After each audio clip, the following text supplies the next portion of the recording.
Now, ang Eucharistia, lawas ba yun ni Lord Jesus ang atong ikalawat? Yes! Muna ang gingon sa itong Ginoo sa San Lucas 22:19. Gingon din eh. Unya, gikuha niya ang pan o nagpasalamat siya sa Diyos. Unya, gipikas-pikas niya kini o gihatag kanila. Nga nakingon, mao kini ang akong lawas nga gihatag alang kaninyo. Unsay gingon ni Lord Jesus sa pan nga iyang gipikas-pikas, mao kini ang akong lawas. Wala siya moingon, this is the symbol of my body. Wala. This is my body. Kung tungkol niya na mga igsoon, giwali ni San Pablo, na kung di ka mo ilang ang lawas na ni Lord Jesus, maunagi ka kaimpas. Ato basahan na Roma, 1 Corinto 11, 15-16. Yeah, kung saan ng igsoon, no? Sige mo din ni San Pablo. 16.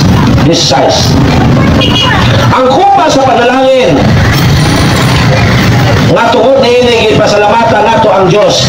Dili ba kini pakigambit manato sa lawas ni Kristo inikaw nato nining kupa dili ba pakigambit manato sa dugo ni Kristo iniginom nato gikan nining kupa o dili ba pakigambit manato sa lawas ni Kristo inikaw nato nining pan nga atong gipikas-pikas. Klaro. Niya pa sa 11 29 ngatos 30. Unsay gingon din eh. Kay kung dili niya ilhon ang kahulugan sa lawas sa Ginoo sa iyang pagkaon sa pan o pag-inom sa kupa, gisilutan niya ang iyang kaugalingon. Mao'y hinungdan nga daghan kaninyo nagmasakiton o nagmaluyahon o daghan ang nangamatay. Mauna mga igsoon atong sugdon sa 27 anong kinahanglan mo mangumpisal kung natay mortal sin nga nabuhat aron angayan na tamo dawat sa ato sa lawas sa atong Ginoo. 27 busa ang mukaon sa pan sa Ginoo ug moinom sa iyang kupa sa paagi nga dili takos nakasala batok sa lawas o sa dugo sa Ginoo. Partiklaro ha pumasar ha ya isunod ato ang kansensyan ang dili mo kalawat sa lawas sa atong Ginoo delikado gyud og maimperno. Atong sayon atong tukso. Busa mo kaon sa pan sa Ginoo minom siyang kupa sa pagi nga dili takos nakasala batok sa lawas ug sa dugo sa Ginoo. 28. Busa kinahanglan nga matang usa magsusi sa iyang kaugalingon ug unya mo kaon sa pan ug moinom sa kupa kay kung dili niya ilon ang kahulugan sa lawas sa Ginoo sa iyang pagkaon sa pan ug pag-inom sa kupa gisilutan niya ang iyang kaugalingon mahinungdan na daghan kaniyo nagmasakiton ug nagmaluyahon ug daghan ang nangamatay. Mao ni nahitabo mga igsoon nga nasakit yatong doktor walay diagnose ang doktor moingon dayon nga gibarang. So mo na mga igsoon no nga daghang nagsakit nga moingon nga gibarang pero dahil dito kung doktor wala man kumaayo mingon man doktor wala man kay sakit mingon dahil ng silingan gibarang ka kaya wala man ko'y gibuhatag dautan na mamamarang nagsige mo dahil pangalawat nga way kasal mo na nga impas mo na mga igsoon nga make sure nga kung mga lawat ka kay lawas mga sa atong Ginoo nangungula gyud kay sala nga mortal o mga igsoon mind you ha musimba ganita kita mga Katoliko kay kita man nakatawan sa Dios pag musimba ganita siguro hagyod nga nakasugod ka sa Santos na Misa naka-appeal ka sa General Confession nagakumpisal ako sa Diyos ang amahan magkagawin sa tanan o kaninyong mga igsoon mo ng General Confession kaya kung maka-appeal ka sa General Confession kung ang imong sala mo na kanang manglibak ka kana binyal na mangawat siya sa pitaka sa imong mama o 500 kana binyal na so make sure na makapil ka sa General Confession ayaw yung kumpiyansa mga igsoon na ato maging basaw mga igsoon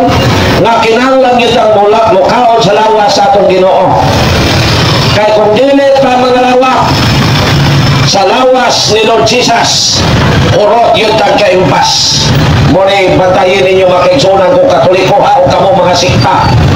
Sige mo daw sa Katoliko, singit-singit o praise the Lord, hallelujah. Pero wa mo ilang pangalawat sa lawas sa Ginoo, ang bakit mo sa impyerno o di mo magbago sa pagbuhi mo. Ato mo sa ng Juan 50-51 o sa gingon ni Lord Jesus 50. Ang mukaon sa pan nga gikan sa langit dili mamatay. Daliman mo ani mga igsoon. Amo mga Katoliko ko mga naminaw ha. Kaya ko mga igsoon dili pa ginamog gihurot yun akong basa ng Bible. Kaya na-challenge ko sa una nga simba Katoliko sige atake sa mga sekta o nag-ihurot ko ng basa. O dito nakasabot ko sa Christian religion o bibasa ko kong history dito ko nalingon what is Christian religion. O dito ko nakonibawan nga ang mga Baptist dito ni saksi Iglesia ni Cristo Manalo sa Balista Bunagin Pentecostal mini na napundok instrumento sa yawa ang founders anak. So ako saan? Imagine na, remember na? Ang mukaon sa pan nga gikan sa langit dili mamatay. Laliman mo anak. O sa may ipasabot anak. Nadaghan mang mga Katoliko, mga tigulang na namatay naman, sige mato sila pangalawat. Ato sa ipadayon mga igsoon, o sa nato na ipasabot. 51. Ako ang pan nga gikan sa langit nga naghatag sa kinabuhi. Ang mukaon ni ning pan dili gayud mamatay. Ug ang pan nga akong ihatag mao ang akong unod aron mabuhi ang kalibutan. Dilaliman mo ani. Ang mukaon sa pan dili mamatay. Ug ang pan nga akong ihatag mao ang akong unod. Mao na ang words ni Lord Jesus. Mao na mga igsoon kong Katoliko, simba gyud mo atag Domingo. Kaya ang lawas sa atong Ginoo dili nato na makuha sa Jollibee, dili nato na makuha sa McDo, dili nato na makaon sa Greenwich, dili nato na makaon bisan asang inilang kananan. Diha lang sa kananan sa Ginoo sa Santos nga misa. Diha lang nato makaon ang pagkaon nga maghatag ka nato sa kinabuhing dayon. Now, balikan nato ang 50. Ang mukaon sa pan nga gikan sa langit dili mamatay. This is the promise of our Lord Jesus. Nga mukaon sa iyang lawas dili mamatay. Nakabasa man ang mga pastor nga nganong wa man nila gitudlo. Ngano kay ang mga pastor mili na nga mga magtutudlo. Instrumento na sa yawa ang mga pastor. Kakano ang mukaon sa pan nga gikan sa langit dili mamatay. O gamaw pa lawas ni Lord Jesus. So kung may pastor na sakit, imagine, ingon kung ang pastor na instrumento siya, sakit ba na? So pwede mo doon mga na. Friendly man ni manubat, hay, lang, mo ingon yun nga basta pastor sa lajikta, instrumento na siya. Mo, istorya lang yun niya na. Pero palahong mo kakawatan tulisan, wala ka diha, out na ka diha. Pero sila, sige ingon, ang Katoliko, may pinutanan, kaya ang palahong mo kakawatan na tulisan. Mana trabaho sa mga pastor, yung kita dili tabi mo na. Kaya pala sa mga makasala. Pero sa pagka magtutudlo, ang mga pastor, mini gina sila. Instrumento gina sila siya.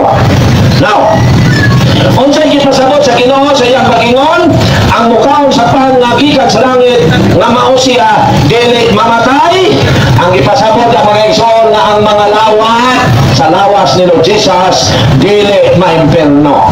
Kaya ang kamatayon nga ipasabot diha mao ang ikaduhang kamatayon kay kitang tanan mamatay gayon. Ako sa rin masahod. Nga ang tanang tao mabiyag yun sa kalibutan. Magpasabot, mamatay ta sa tuwang tawhanon na kaintang. Ato masahod ang Hebrew 9:27. Gimon din. Kinahanglan mamatay ang tagsa-tagsa sa makausa ug tapos niya na hukman siya sa Dios. Gipahayag na ni Lord Jesus nga ang tagsa-tagsa mamatay. Pero anong maingon man siya? Ang mukaon sa akong unod dili mamatay. Ang iyang ipasabot dili maimperno. Ato masahod ang gipadayag 20:14. Gimon din. Unya gitambog ang kamatayon ng hadis ngadto sa linaw nga kalayo. Kining linaw sa kalayo mao ang ikaduhang kamatayon. Mga igsoon, bulahan kayo ang katawhan nga nabunyagan, nabautismuhan sa relihiyon nga gitutok ni Lord Jesus. Bulahan ta kayo. Ano man, naatay pagkaon nga maghatag kanato sa kinabuhi dayon. Mga mga isunan kong Katoliko, bisag hayluhon pa po tagaan mo 10 kilos nga bugas sa simba sa mga Sabadista o uban pa, ayaw yun mo padala. Kaya ang pagkaon na gihatag ninyo kanila kalibutanon ra. Samtang ang pagkaon na mahatag kaninyo sa simba nga gitubo ni Lord Jesus, langit nun na pagkaon nga buhatag kanato sa kinabuhing dayon. Munang simba matag Domingo, di kay mo simba lang og maglinog og magmagyo.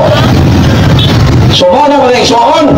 So, mga lawat kita kay mao na ang pagkaon alang sa kinabuhing dayon. Now, padayon ta sa gribat-bat ato kanina. Kung walay pangutana, padayon ta. Nay pangutana pa? Isa pa may pangutana mga igsoon palibot. Labi na mga lain sikta. So, okay, sige bro. Ako sani, padayon gamay bro ha? Ako sani, padayon gamay bro. Now, pag-inadong sinta sa kalibutan mga igsoon, according sa history, ang mga Christians may pailana sa ngalan sa ilang simbahan. Sa Latin pa, Sanctam Ecclesiam Catholicam. Sa English, Holy Catholic Church. Unsang tuiga? 180.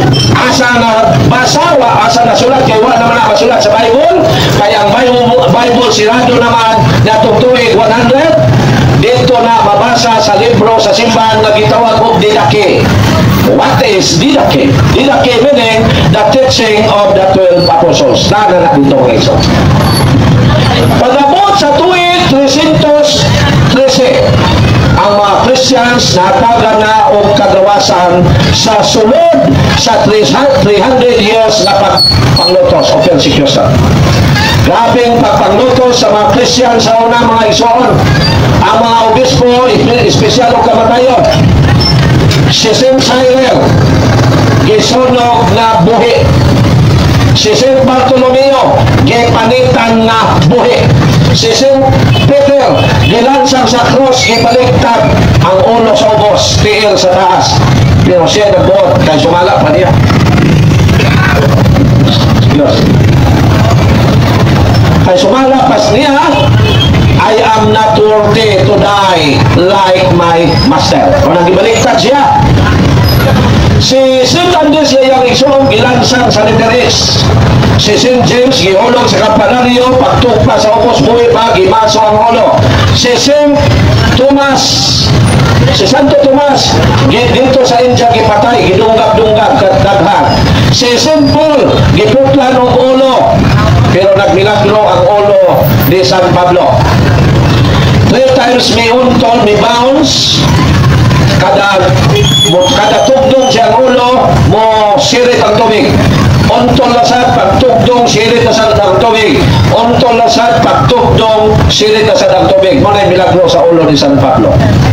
Daghan pa mga igsoon, ang ubang mga Christians ipakawon sa leon na buhi. Dito pag yun sa arena ipakita aron wa na mga Christian. Ang ubang pamutla ng gulo palinyahon. Kanya question lang, are you a Christian?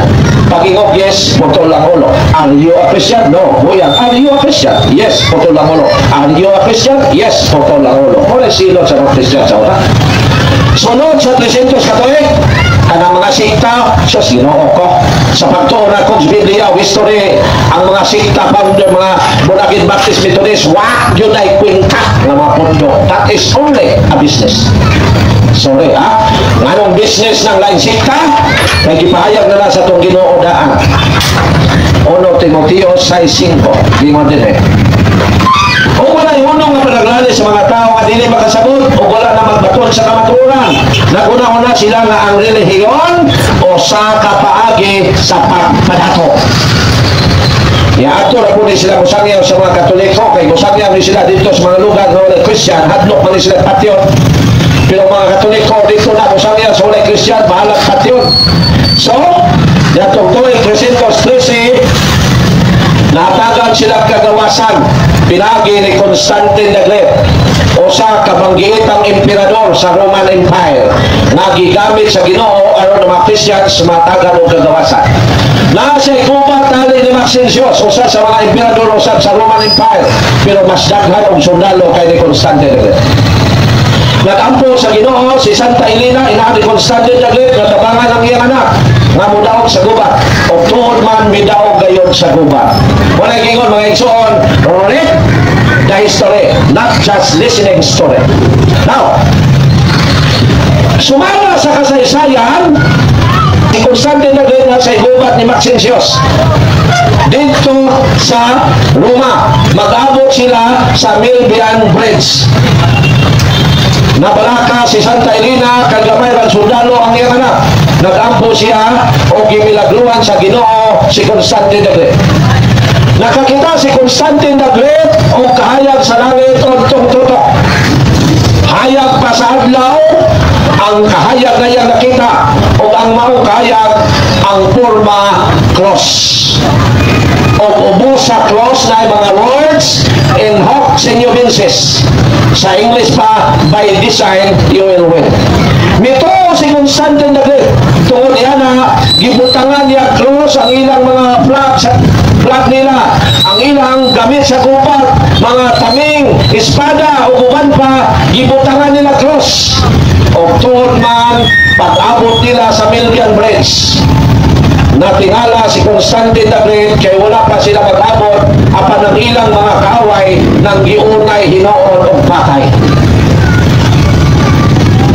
Mingon dayon siya kay nahurot magkamatay ang ilang mga kaaway. Mingon si Constantine the Great, it is very true that the God of this Christian people is a very powerful God. Nga sumala niya tinuod yun nga kining Diyos sa mga Kristiyanos gamhanan kayo nga Diyos. O dito iyang gimando nga wala na manghilabot ining mga maong reliyon. Kung mag-Christian mo, inyo ng desisyon. Kung dili mo mag-Christian, inyo ng desisyon. Ang point lamang ganon, dili na lutoson ang ilang reliyon. Dito mga igsoon, nakabato ng kagawasan ang Christians. Pag-abot sa tuig 325, read the history yun mga igsoon sa kinabuhi sa Christian religion. Pag-abot sa tuig 325, ang mga Christians nakahimo na sa ilang pinakauna nga ecumenical council. Kinatibuk ang tigong sa mga Christians o sa ilang panagtigong mga igsoon, giklaro na gyud sa mga Christians ang mga timaan sa ilang reliyon. Kung sa timahan sa Christian religion nga gideclare sa simbahan nga Christian religion nga nailhan sa pagtawag ko Catholic Church datong 325 nga ang Christians sa Latin pa it onam sanctam Catholicam in apostolicam ecclesia. Kung sa nasa English, the one holy Catholic and Apostolic Church. Kung sa tuiga, gitawag o the one holy Catholic and Apostolic Church, 325 pangilat sa kalimutan. Ya, supako ng tayo ng Iglesia ni Cristo nga grupo ni Felix Verano, supako ng talang Seventh-day Adventist nga grupo ni Ellen G. White, supako ng talang Bunagin nga grupo ni Peter Zioyongse, supako ng talang Pentecostal nga tinukod ni Charles Fox Parham, supako ng talang Jehovah's Witnesses na tinukod ni Charles T. Russell, supako ng tanang Baptist na tinukod ni John Smith, supako ng tanang Methodist na tinukod ni John Wesley, supako ng tanang Gospel na tinukod ni Jaime McPherson. Kinsa man sila. So wala mga igsoon, study the history. Not just listening stories. Salamat yung brad. Thank you. So wala mga igsoon, so it was 325. Pag-abot sa tuwing 382, since ang papel miabot naman sa Israel, gimando na sa simbahan, pinagi ni Pope Damaso. Nga ang daang tugon o bagong tugon, ipuno na o o ibalhin sa papel. O ang maong compilation uban ang paghubad sa Latin nga language. O ang mihimo nini mao si San Jeronimo. Saint Jerome. Pag-abot sa tuig 386, laing obispo gitawag na gyud sa pulong sa Dios all anyo gitawag na gyud nila og Biblia. Unsa tuig ka gitawag sa simbang Katoliko ang pulong sa Dios og Biblia 386. Ya sa wayon lang dahil mga sikta pagka sos Ginoo kamo mga Katoliko nga mihawa sa simbang Katoliko mitas buhi pa mo balik yun mo sa simbahan. Ayaw kayo mo padalaan ng mga pastor kay gawas na ma-impirno pa mo ang inyong kita makuhaan sa Diyos. Kay muhatag man mo 10%. Now, dalik yata na ito na. Kinsa man dahil muhatag o dawat sa 10% kung maghisgutan sa Biblia, mga isuon, pare mo dawat sa 10%. Ato ba sa mga isuon na pare lang, walay labot ang dili pare. Pero mag-obra sila sa ilang membro, wapo tayo labot, membro na nila. Pero kung yun sila base sa Biblia, diha na ang nakasatanik nila. Ato ba sa Ezekiel 44:30? Ingon din eh. Ang una ninyong abotog lang tanang halat ila sa mga pare. Ihatang sa ninyo sa mga pare. Ang una ninyong abot sa sibada. Aron panalanginan ang inyong panimalay. So, kinsay mo dawat sa tanang halat? Pare. O pare ang atong matagal sa itong halat. Unsay may kabo? Panalanginan ang atong balay. Muna yung nakanindo. O pare mo yung dawat sa itong ihalat sa Diyos. Panalanginan ang atong balay. Pero pastor mo yung dawat sa itong halat. Mo na yung bankrupt ang atong balay. Sorry, joke lang, no? Pare yun mga isor mo yung dawat sa halat alang sa Diyos. Pero kung nag-iwa kay labot sa membro nila, pero kung mayon sila nga base sa Biblia ang ilang pagpangobra 10%, diyan na ang satanic mga isor.